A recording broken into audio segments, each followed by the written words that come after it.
Hello sa inyo mga katropa Fizz, Mekarak here. For today's video, i-share ko lang sa inyo itong bagong labas na J7 ng Jayco. Pagpasensyaan nyo na po if konti lang may bibigay ko po sa inyong information dito, pero soon babawi po ako sa inyo after kong makakuha ng NC2 po. Thank you!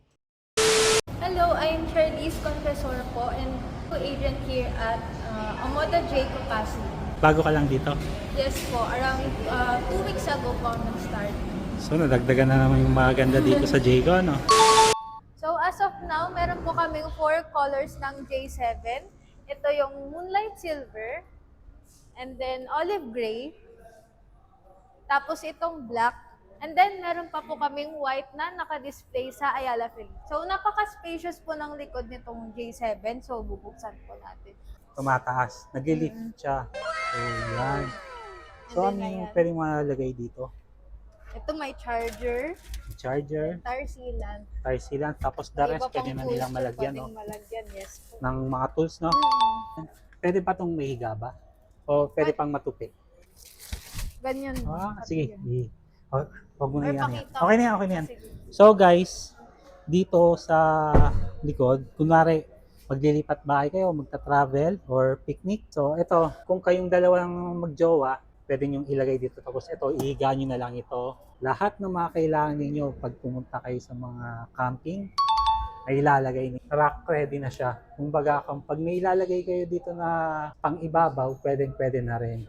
Ihilahin pa bang pababa o ipinipindot na lang? Hindi na po hilahin pababa kasi automatic na siya, pwede na siyang pindutin. Nice! Pala yung bago ng J7, no? Balita ko, hindi lang siya 360 camera. You what? May 540 po talaga yung cameras niya. 540 Since meron po dito sa likod. cameras. So, isa, Dito sa ilalim. Hindi ko makita. dalawa, sa ilalim. Ayun, nasa ilalim. Di ko lang makikita, ano. All sides po meron. All din side, pa. 540 camera. Degrees camera. So, sa loob tayo? Paano i-on siya? Yung brake. Brake? Oo. Yan. Kapag i-on lang guys, brake lang. Pipindutin mo lang. Wala ka nang pipindutin na parang push button dito tapos Yes. brake. Ito na yung shifting niya. So, sa ngayon, naka-neutral tayo, no? Naka-park. Naka-park. Paano pag pina-park ito? Pataas ba? O Pipindutin to. Yan na yung park. pag nirelease sa park, neutral. Pag neutral, baba. Please step on the brake. Driving na. Siya. Wag, Itaas mo wag. lang yan, neutral. Ayan, park. So, ayun. Yun yung park niya, guys. Dalawa ang display niya. Isang mahaba dito at makikita niyo yung odometer. And PSI ng may sensor na siya. Meron na siyang 42, 44, 44, 44. So, dito lang yung mababa. Naka 42 PSI lang siya. Yun yung tire pressure niya sa gulong. So, ang galing niya. So, eto, yung battery niya is 73. Kaya pa niyang tumakbo ng 73 kilometer. Pwede nyo dito makita guys. And pwede nyo rin makita yata dito new energy. Ayan, same. Ayan na guys, same yan. Tapos, just in case na paubos na yung gas ninyo, dalawang klase yan. Meron siyang electric vehicle mode and hybrid electric vehicle. Kapag naka-HEV, nagkokonsumo din siya ng gas and electric. Yung electric niya guys, konti lang mabawas kasi doon siya kumukuha ng aircon. Bali yung gas niya guys, sobrang napaka tipid niya kasi hindi siya kumukuha doon sa aircon. Compare sa mga gasoline talaga, kumukuha siya ng malaking gas kapag naka-aircon lang kayo, lalo na pag nakatodo. Yun yung kagandahan din ng hybrid. Nagda-dark mode ba to? Yung display. Ito display. Display. Yan. Yan, naka-dark mode siya. Dalawang klase siya, light and dark. O ayan, mas mabilis ninyo makikita. Lalo na kasi, di ba, kapag gabi, tapos naka-light mode kayo, masakit sa mata, maliwanag. Paano nyo pa makikita yung yung dinaraanan ninyo? Kaya, yun yung kagandahan dito. So, vehicle settings. Pagpasensyaan nyo na guys, medyo may nakaharang lang kasi nga bagong labas pa lang talaga ito ng Jayco po.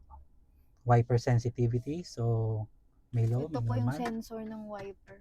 So, Sensor to. so pag naka-high po yan, kahit droplets lang, mag-o-on na yun. So ito may sensor siya guys. Yes po. Ganyan kaganda. PMS niya 10K. After nun, kailangan yung pa-PMS to. Steering mode, normal and sport. Ano pa, snow mode. Wala namang snow mode. Snow. Wala namang snow dito. So, ano na lang natin yan. So, ito yung mga settings. Overspeed warning. Yan. Alam niyo naman guys, sa NLEX, ang pinaka max speed doon is 100. So, kapag lumalampas na kayo, wawarningan kayo na overspeeding na kayo. Mga settings, atmosphere light. Yung atmosphere light guys, ayan yun, itong nasa ilalim. Nakikita nyo naman kapag nagbabago. Kung ano yung nandito, yun yun. Itong vehicle comfort case, sa likod ba to? Okay. Sa driver seat. Sa driver seat lang to Yan yung likod ko. Kada pindot ko dito, nag-a-adjust siya sa likod. So, balik natin. Yan.